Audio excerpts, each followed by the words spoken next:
এই হোমস্টেতে আরেকটা জিনিস দেখাবো বলে ভাবছিলাম, এটা দেখানোর জন্য আরেকটা ছোটো মোটো একটা ভিডিও আরেকটা করি। দেখো এখানে লোকাল সবজি হয় এদের বাড়িতে, বাঁধাকপি দেখছো, বাঁধাকপি হয়, এই যে বেগুন হয়, বাঁধাকপি হয়, তারপর টমেটো হয়। এগুলা এরা নিজেই আবাদ করে সবজি। এরা এখানে নিজের ঘরেই সবজি এরা নিজেরাই করে নিজে খায়, কিনে খায় না। এখানে সব লোকাল,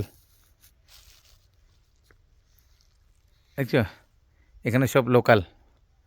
আর ঘরগুলা খুব অন্যরকম ঘরের ওয়ালগুলা প্রায় 15 ইঞ্চির ওয়াল। ভিতরে এই জন্য ঠান্ডাটা কম, কিন্তু বাইরে পুরো ঠান্ডা।